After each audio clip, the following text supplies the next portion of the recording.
The selection of Sanders as a keynote speaker at the annual convention was met with uproar after it was assumed he would be headlining the women's event, which is themed "Reclaiming Our Time."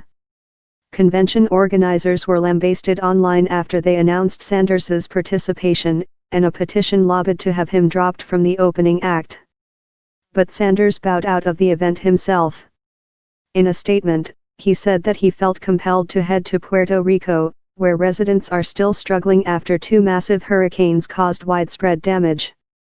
Most Puerto Ricans still do not have electricity, and 28% continue to lack access to drinkable water 1 month after Hurricane Maria struck.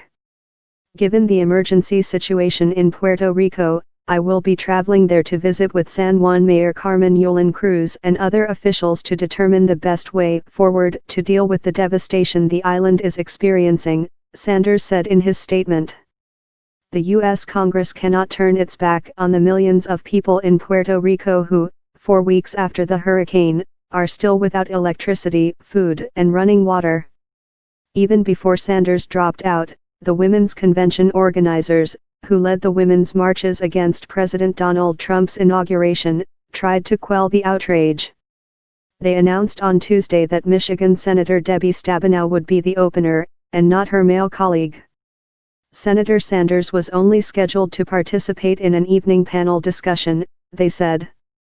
We know that it has been a painful week for women across the nation, the Women's March team said.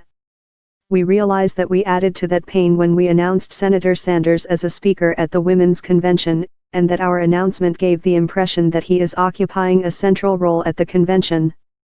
It is important to correct the record.